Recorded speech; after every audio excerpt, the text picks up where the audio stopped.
No, there is no possession, but it is most wonderful. Normally, they die young, these people. And you say now that your thief servant does not say what drove their pony. Of course, their Nigel, he could not speak. No, but confound it, there wasn't anything. I listened, and I can hear most things. The bull and the man simply came headlong, mad with fright. For answer, Muller looked Mowgli up and down from head to foot, then beckoned him nearer. He came as a buck treads a tainted trail. There is no harm, said Muller in the vernacular. Hold out an arm. He ran his hand down to the elbow, felt that, and nodded. So I thought. Now the knee. Gisborne saw him feel the kneecap and smile. 2 or 3 white scars just above the ankle caught his eye. Those came when thou was very young, he said. Aye, Mowgli answered with a smile. They were love tokens from the little ones. Then to Gisborne over his shoulder. This Sahib knows everything. Who is he? That comes after, my friend. Now, where are they? Said Muller. Mowgli swept his hands round his head in a circle. So, and thou canst drive the Nilgahi? See, there is my mare and her pickets. Canst thou bring her to me without frightening her?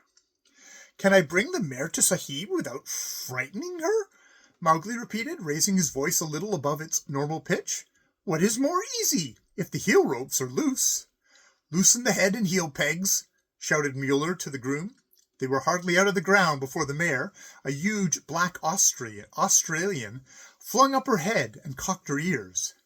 Careful, I do not wish her driven into the rook, said Muller.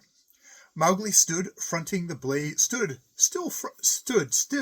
fronting the blaze of the fire, in the very form and likeness of that Greek god who is so lavishly described in the novels.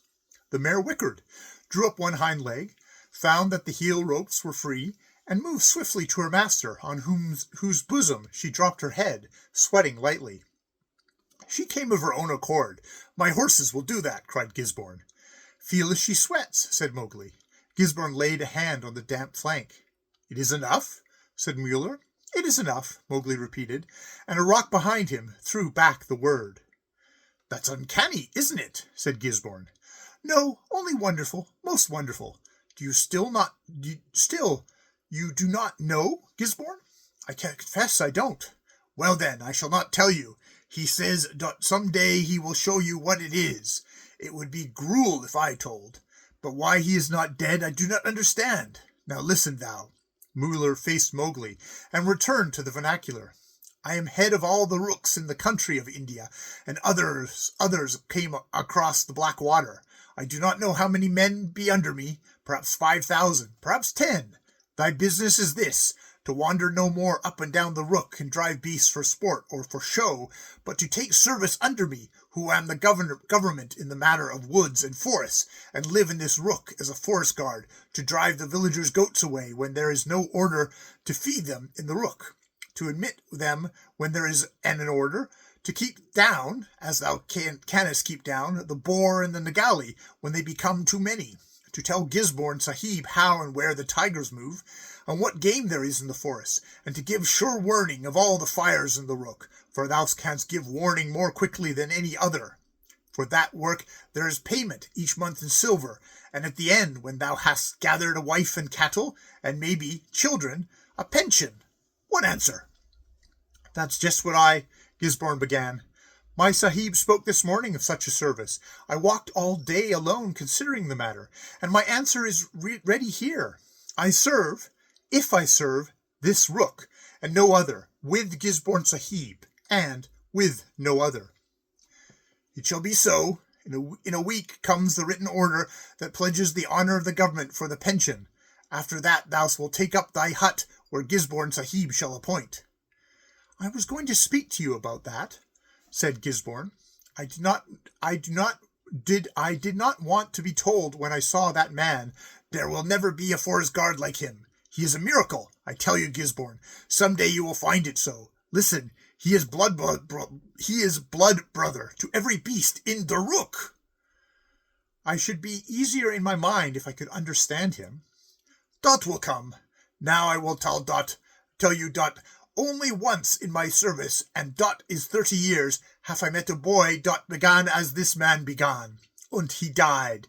Sometimes you hear of them in their census reports, but they all die. This man half lived, and he is an anachronism, for he is before der Iron Age and der Stone Age. Look here, he is the beginning of der history of man, Adam in the garden, and now we will want only an Eva. No, he is older than the child tale, just as der rook is older than the gods. Gisborne, I am began now, once and for all. Through the rest of the long evening, Mueller sat smoking and staring into the darkness, his lips moving in multiplied quotations and great wonder upon his face. He went to his tent, but presently came out again in his majestic pink sleeping suit, and the last words that Gisborne heard him address to the rook through the deep hush of midnight were these, delivered with immense emphasis. Dot we shiver und bedeckt and bedrape us, dot thou art noble und nude and adect. Libiana, I de Mulder Brampus, thy father, a god und a Greek. Now I know dot began, or Christian. I shall never know der inwardness of der rook. It was midnight in the bungalow a week later when Abdul Ghaffur, ashen grey with rage, stood at the foot of Gisborne's bed, and whispering bade him awake. Up, Sahib, he stammered. Up, and bring thy gun. Mine honour is gone. Up, and kill me before any see. The old man's face had changed, so that Gisborne stared stupidly. It was for this, then, that the jungle outcast helped me to polish the Sahib's table, and drew water, and plucked fowls. They've gone off together for all my beatings, and now he sits among his devils, dragging her soul to the pit. Up, Sahib, and come with me. He thrust a rifle into Gisborne's half-wakened hand, and almost dragged him from the room on to the veranda. They are there in the rook, even within gunshot of the house. Come softly with me. But what is it? What is the trouble, Abdul? Mowgli and his devils.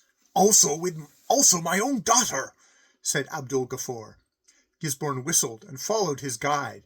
Not for nothing, he knew, had Abdul Ghaffur beaten his daughter of nights, and not for nothing had Mowgli helped in the housework a man whom his own powers, whatever those were, had convicted of theft.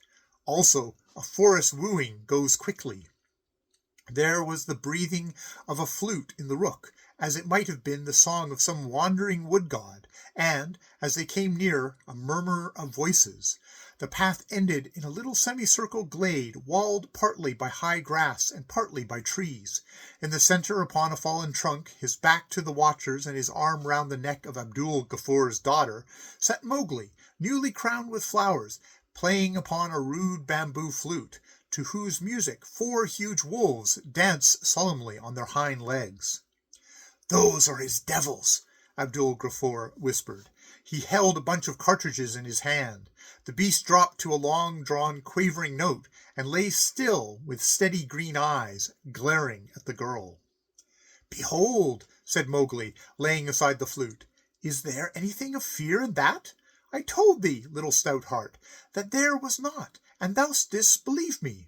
And thou didst believe me. Thy father said, and oh, if thou could have seen thy father being driven by the road of the Nagali, thy father said that they were devils, and by Allah, who is thy God, I do not wonder that he so believed. The girl laughed a little rippling laugh, and Gisborne heard Abdul grind his few remaining teeth. This was not at all the girl that Gisborne had seen with a half-eye slinking about the compound, veiled and silent, but another, a woman full-blown in a night as the orchid puts out in an hour's moist heat. But they are my playmates and my brothers, children of that mother that gave me suck, as I told thee behind the cook-house, Mowgli went on. Children of the father that lay between me and the cold at the mouth of the cave when I was a little naked child. Look! A wolf raised his grey jowl, slavering at Mowgli's knee.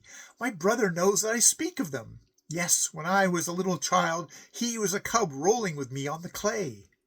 But thou hast said that thou art human-born, cooed the girl, nestling closer to the shoulder. Thou art human-born? Say it.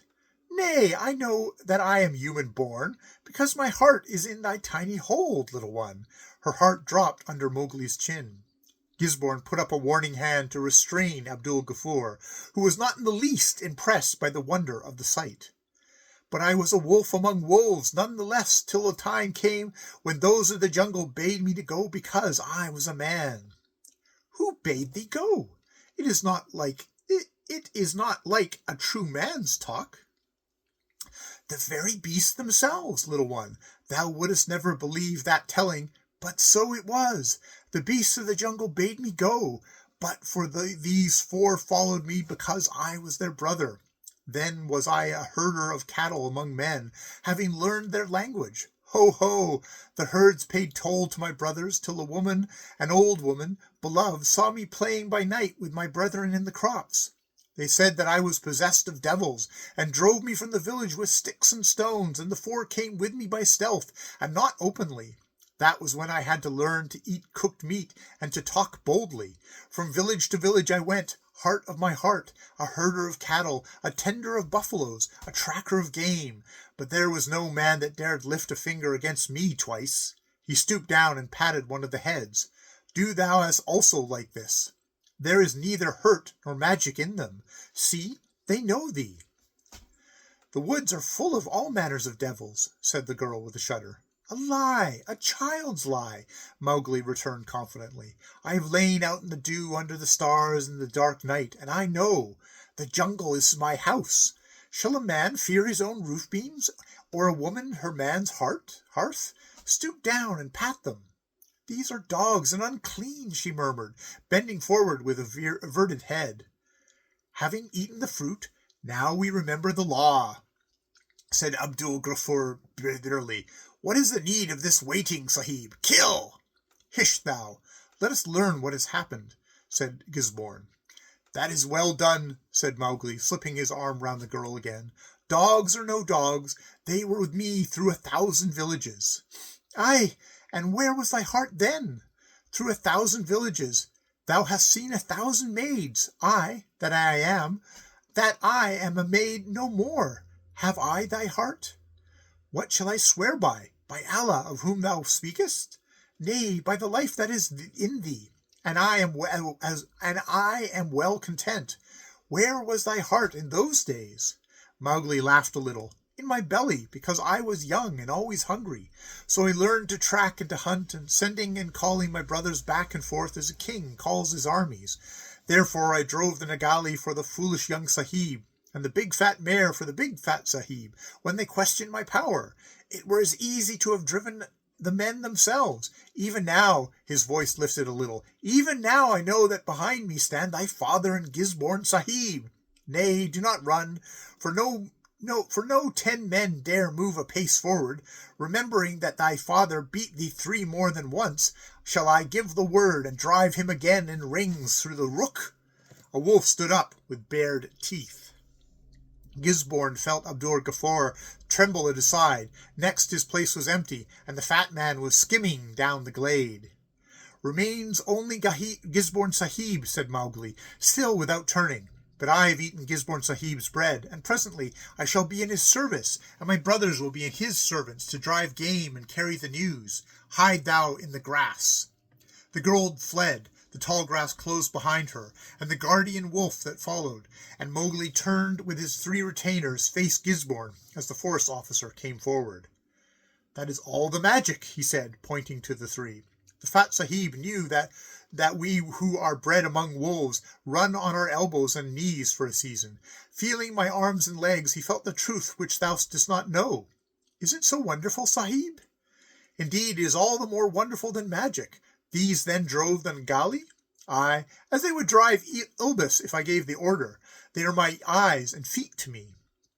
Look to it, then, that Ibis Eblis does not carry a double rifle. They have yet something to learn, thy devils, for they stand one behind the other, so that 2 shots would kill the 3. But they know they will be thy servants as soon as I am a forest guard.